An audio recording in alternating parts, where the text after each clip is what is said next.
Vice, for being here tonight. Grabe yung paandar mo. Hindi ka naman nag-ready masyado para dito, no? Ano po? Hindi ko alam kung nakakatuwa is para sa ibang tao itong suot ko, hindi. Kasi, bago ko pumunta dito, magkasunod kami ng magkatabi kami ng dressing room ni Sir Gary. Kumatok ako, magbibigay-pugay ako. Pagbukas ng pinto, natakot, oh! Kinantahan ko na lang siya. Huwag kang matakot, huwag mabahala. Natakot siya, Day. Oh. Pero syempre, concert mo. Yes. Special. Opo. Hindi pwede yung putyo-putyo. Nakakaya naman sa audience mo. Buong ka ng crowd tonight. Oo naman. Mabigat pa tong headdress mo. Diba? Ha? Mabigat pa to? Mabigat, pero mas may mabigat pa akong dinadala kaysa dyan, kaya hindi ko na rin naman siya nararamdaman. Dahil nga special ka, kailangan special ang itsura ko. Hindi tayo pwedeng pupunta rito na akala ko naman manonood o kung saan lang tayo pupunta. Kailangan special dahil itong gabing ito ay hindi mo makakalimutan.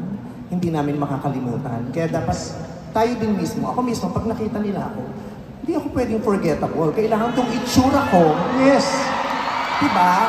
Ganun yun. Pag magko-concert ka, since hindi ito ang last mo, makinig ka sa akin. Kasi ilang beses ko na itong pinuno, alam ko na ang mga ginagawa doon. Oo naman. Ilang beses mo na napano? Madami na. Actually, same date tayo. Ganito rin ako last year. Oh, yes. Oo. Puno din yung sa akin kasi sinabay ko sa bigayan ng 4-piece at saka tupad. Kaya ang dami nakapila. May pa-NFA rice pa ako doon. Kaya punong-puno ako rito. Kaya yon sa mga performers, sa mga artists, pag ganito kalaki yung venue, you have to make sure that what you do is very special, extra special. Yung itsura nyo mismo kailangan extra special. Kailangan hindi ka forgettable. Kailangan hindi ka nila pwedeng makalimutan sa ginagawa at sa itsura mo pa lamang. Na kahit si Mayor Alice Go, hindi ka makakalimutan.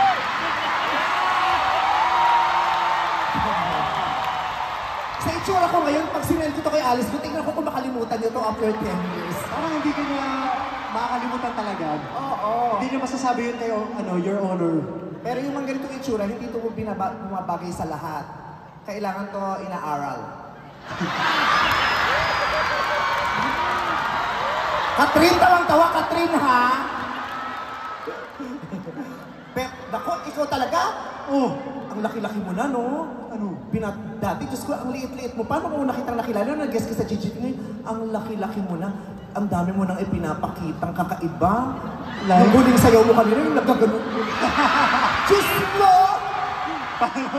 Sabay-sabay sa pato. Pag ako nagko-concert dito, naka 1,000 jokes na ako, hindi pa nagtitian mo. Pero ikaw, gumano ka. Siyempre naalam ko yun sa Showtime, kakakaldag nyo ni Kuya Joe. Nagwala yung mga tao nung gumano ko. Nakita ko si Alora, nagtakip ng muka. Na para bang miss niya na yung mga ganon, na ang tagal niya nang hindi na... Diba?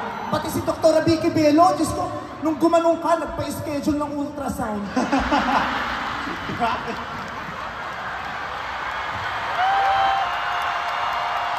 Grabe!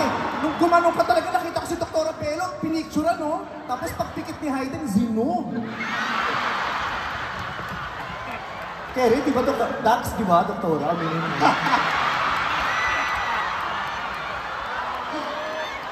Mas okay na yun. Pero ang galing. Paano ulit yung paano yung ganon? Ay, hindi. Hininaan mo, mas malakas yung kanina.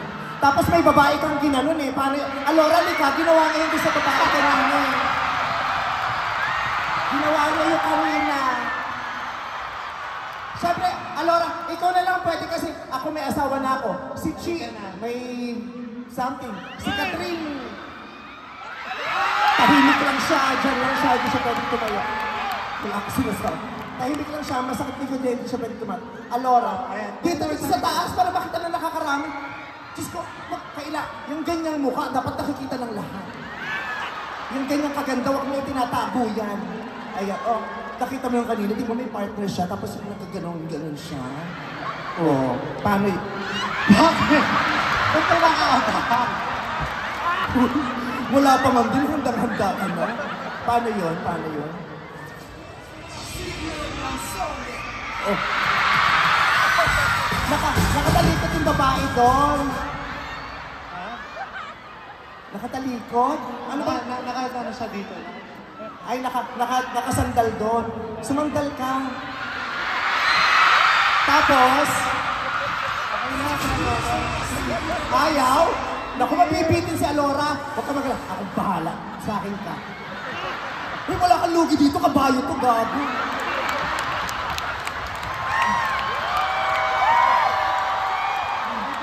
Sumusi ka pa sa akin, Alora, ha? Huy! Seriously, congratulations! Thank you, ate. Grabe. I Thank love you so very much. much. So, gines po ako rin dito ni Darren, tapos ako yung nilagay na dun sa last guest. Kasi syempre, pag ganitong oras, medyo inaantok na para magpatawa lang. Kailangan ng mga payaso ng ganitong oras. But seriously, congratulations. I love you.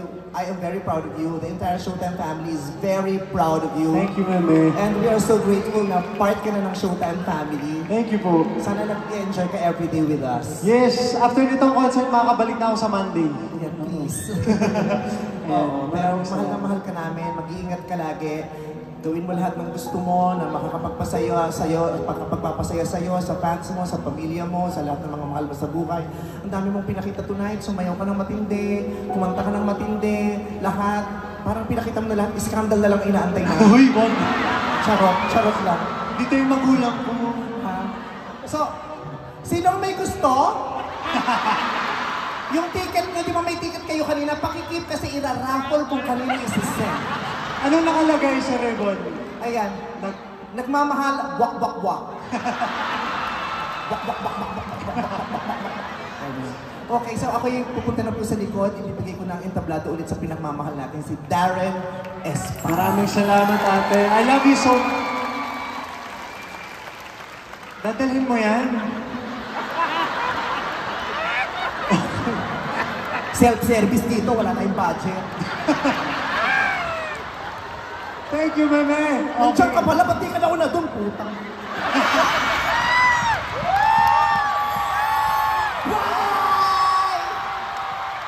Araneta once again, Meme Vice, ganda!